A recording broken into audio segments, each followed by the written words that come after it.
Hola, bienvenidos a Nivel Epsilon. Hoy vamos a hablar de ese precioso momento en el que tu arquitectura cloud se parece menos a un plano y más a un plato de espaguetis tirado contra la pared. Ese caos de conexiones punto a punto que empieza siendo una buena idea y, bueno, acaba siendo una pesadilla. Para evitar eso, hoy vamos a analizar el pacificador de redes, el gran organizador, AWS Transit Gateway. Pensemos en ello no como una solución mágica, sino como poner una rotonda gigante en medio de un cruce caótico de pueblos incomunicados, un poco de orden en el desastre. Y para que nadie piense que nos inventamos esto, todo lo que vamos a desgranar hoy viene de un artículo de nuestro blog, nivelexilon.com. Allí está la versión seria, por escrito y con todos los comandos. Aquí, pues, le ponemos la ironía. Exacto. El objetivo es entender no solo qué es, sino por qué debería importarnos. O sea, cómo pasamos de esa complejidad de los VPC peerings, de esa fontanería casi artesanal, a un modelo centralizado, uno que nos devuelva el control y, con suerte, algo de cordura. Me gusta. Dejamos de ser fontaneros para ser urbanistas. Venga, vamos a ver esto. La analogía principal del texto es potente. Cada VPC es un pueblo. Conectas el pueblo A con el B. Fácil, una carretera. Pero luego llega el C, y ya tienes que hacer una carretera de A a C y otra de B a C. Y con el D, bueno, se te va la pinza. Es que es la definición de una red en malla. Y eso escala fatal. A la que tienes 10 VPCs necesitas 45 conexiones para que todos hablen con todos. Es inmanejable. 45. Sí. Sí, recuerdo un cliente con una malla de 15, añadir uno nuevo era una semana entera de planificación y rezos. ¡Una semana! Vaya tela. Transit Gateway es esa estación central. Ya no haces vías directas, haces una vía de cada pueblo a la estación y listo. El tráfico fluye desde ahí. Una semana, eso duele. Vale, el problema queda claro. Hablemos de las piezas de esa estación central. Lo primero que se menciona son los attachments. Son las rampas de acceso a la rotonda. Exactamente. Los attachments o anexos son las carreteras que conectan tus pueblos, tus VPCs, con la rotonda, con el Transit Gateway. Sin ellos, el Transit Gateway es una obra de ingeniería carísima en medio de la nada. No sirve para nada. De acuerdo. Tenemos las carreteras. Pero en el mundo real hay túneles, puentes con límites de altura. Imagino que en la red pasa algo parecido, ¿no? Buena intuición. Y ahí entra un concepto que ha causado muchas migrañas, el MTU, la unidad máxima de transmisión. Es literalmente el gálibo del túnel. Define el tamaño máximo del paquete de datos que puede pasar sin tener que ser troceado. Y si es más grande, se atasca. O peor, el sistema tiene que fragmentarlo. Y eso añade latencia, consume CPU y a veces las cosas fallan de formas rarísimas. Es el típico problema que te hace dudar de tu propia cordura porque todo parece funcionar, pero va desesperadamente lento. Vale, entiendo. Carreteras y tamaño de los camiones. Pero una vez en la rotonda, ¿cómo saben qué salida tomar? Aquí entra la route table, supongo. Por supuesto. La tabla de rutas es el cerebro, el GPS de la estación. Le dice al tráfico, si vienes del pueblo A y quieres ir al B, coge la salida 3. Es lo que dirige el flujo. Espera, aquí me surge una duda. Si conecto el VPC de desarrollo y el de producción a la misma rotonda, ¿no corro el riesgo de que el becario en prácticas desde desarrollo tumbe producción? ¿Cómo evito que se mezclen cosas que no deberían tocarse ni con un palo? Pregunta clave. Y la respuesta está en los dos conceptos siguientes, associations y propagation. La asociación te permite tener varias tablas de rutas, varios mapas dentro del mismo Transit Gateway. Ah, Suena magia, pero es controlada. La propagación hace que, cuando conectas un VPC nuevo, este anuncie su rango de IPs a la tabla de rutas. El mapa se actualiza solo, como un Google Maps. ajá. Y respondiendo a tu miedo, esto es configurable. Puedes decidir si una tabla acepta estas actualizaciones automáticas o si prefieres añadirlas tú a mano. O sea que eso de la propagación automática suena bien, pero ¿qué impide que un VPC mal configurado anuncie una ruta que secuestre el tráfico de toda la red y cree un caos? El control, por defecto, es una facilidad, pero en entornos serios muchos lo deshabilitan y usan rutas estáticas. El administrador define explícitamente el VPC de contabilidad solo habla con el de facturación por aquí. Así, aunque alguien configure mal un VPC nuevo, su anuncio no se propaga a las tablas críticas. Tienes la flexibilidad de elegir. Fantástico. O sea, en lugar de ser arquitectos de carreteras, nos convertimos en controladores de tráfico aéreo gestionando todo desde una torre de control. Mucho más elegante. Es una analogía perfecta. La gestión pasa de ser distribuida y propensa a errores a estar centralizada y ser mucho más predecible. Bien, creo que ya tenemos una idea clara de qué es. Ahora, lo importante. ¿Por qué debería importarle esto a un SRE que ya tiene 1000 fuegos que apagar? Por la paz mental. El control centralizado. En lugar de entrar a 20 VPCs distintos a revisar 20 tablas de rutas para ver por qué dos máquinas no se ven, tienes un único panel de mandos. Claro. Reduces el error humano, que, como sabemos, es la causa de los problemas más creativos.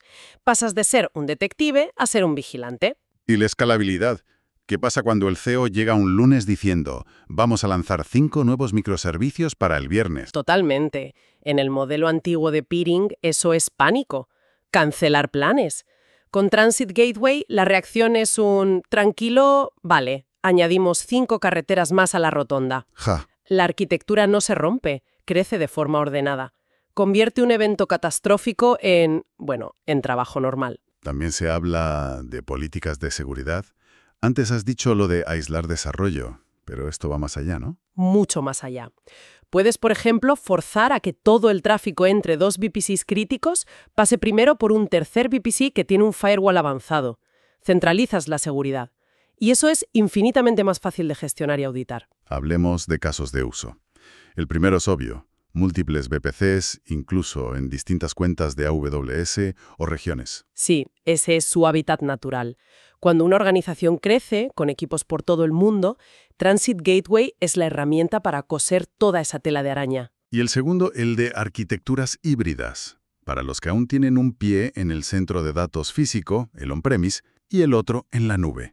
Efectivamente, que son casi todas las empresas grandes. Conectas tu red corporativa al Transit Gateway por VPN o Direct Connect y desde ese único punto das acceso a todos tus VPCs en la nube. De forma controlada, claro. Muy bien, pero la historia no acaba aquí. Nuestros VPCs a veces necesitan hablar con el salvaje oeste que es Internet, y para eso entra en juego el portero de la discoteca, AWS NAT Gateway. Es una pieza de seguridad fundamental, sí. Su trabajo es simple, pero vital. Permite que las instancias en una subred privada, las que no tienen IP pública, inicien conexiones hacia Internet. Para descargar actualizaciones, por ejemplo. Exacto. Pero, y aquí está la clave, impide que desde Internet se inicien conexiones hacia ellas. Es una puerta de un solo sentido. Vale, y la pregunta del millón. ¿Cómo se llevan estos dos, Transit Gateway y NAT Gateway? Se llevan de maravilla. Hacen un reparto de tareas perfecto. Transit Gateway es el sistema de metro interno de la ciudad. NAT Gateway es el servicio de taxis que te lleva al aeropuerto, a Internet, pero solo si lo pides desde dentro. El texto apunta a un beneficio muy potente de combinarlos. La eficiencia de costes. Y la palabra costes suele captar la atención. Y con razón. El enfoque tradicional sería poner un NAT Gateway en cada VPC. El problema es que cada NAT Gateway tiene un coste por hora y por giga procesado. Si tienes 20 VPCs, pues 20 facturas. Ya. La solución elegante es centralizar. Creas un VPC de salida con un único NAT Gateway y en el Transit Gateway dices, todo el tráfico que vaya a Internet, enviadlo por aquí. O sea, en lugar de 20 puertas pequeñas y caras, construimos una gran puerta de salida para toda la ciudad. Suena bien, pero ¿cuál es la pega? Centralizar la salida a Internet suena a crear un punto único de fallo y un cuello de botella. Si ese VPC de salida se cae, se queda toda la empresa sin Internet. Es la pregunta correcta, sí, la del escéptico. Y la respuesta es la alta disponibilidad. Primero, el NAT Gateway es un servicio gestionado y redundante dentro de una zona de disponibilidad.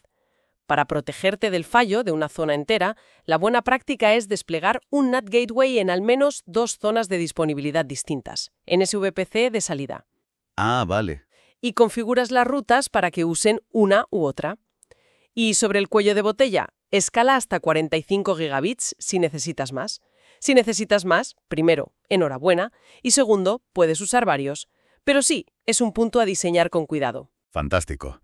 Ya tenemos la teoría, pero como nos gusta ver las cosas funcionar, el artículo original se arremanga y monta un ejemplo.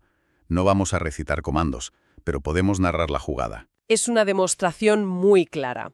El objetivo es montar un escenario donde dos VPCs aislados puedan hablar entre ellos y además ambos puedan salir a Internet a través de un único punto. Venga.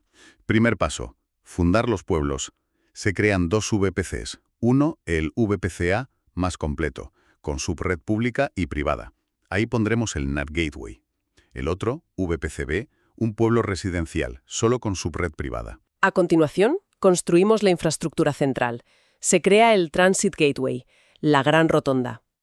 En este punto todavía no conecta nada. Paso 3. Las carreteras. Se crean los attachments, uno desde cada VPC, para enchufarlos al Transit Gateway. Ya hay conexión física. A partir de ahora, para hablar con el de al lado o para ir a Internet, el camino es la nueva rotonda. Y la prueba de fuego. Ponemos una instancia S2 en la parte privada de cada pueblo y le pedimos a la del VPCA que le envíe un ping a la del VPCB. Si responde, la magia ha funcionado. Y el resultado final es justo ese escenario ideal. La instancia en el VPCA sin acceso directo a Internet puede hablar con la del VPCB. Y además, las dos pueden salir a Internet a través del único NAT Gateway que pusimos en el VPCA. Todo limpio, ordenado y centralizado. Perfecto.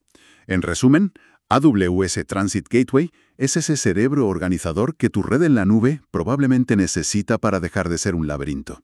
Simplifica, centraliza y escala. Y combinado con un NAT Gateway centralizado, la solución es aún más redonda. No solo obtienes orden en el tráfico interno, sino también seguridad y eficiencia de costes en el acceso al exterior. Es una solución muy elegante para un problema muy común. Al final, da la sensación de que gran parte de nuestro trabajo consiste en domar la complejidad que nosotros mismos hemos creado. Herramientas como esta nos ayudan a que la bestia sea un poco más dócil, al menos hasta la próxima nueva funcionalidad de AWS que lo cambie todo otra vez. Es el ciclo sin fin de la tecnología. Resolvemos un problema de complejidad creando una nueva capa de abstracción, que a su vez generará sus propios desafíos. Pero sí, por ahora, esta es una muy buena solución. Y ahora lo importante. Si todo esto ha sonado interesante y ahora pica la curiosidad por ver los comandos exactos o la teoría sin mis divagaciones, el artículo completo está en el blog. El enlace directo está en la descripción. No hay excusa, hay que pasarse por nivelepsilon.com. ¡Hasta la próxima!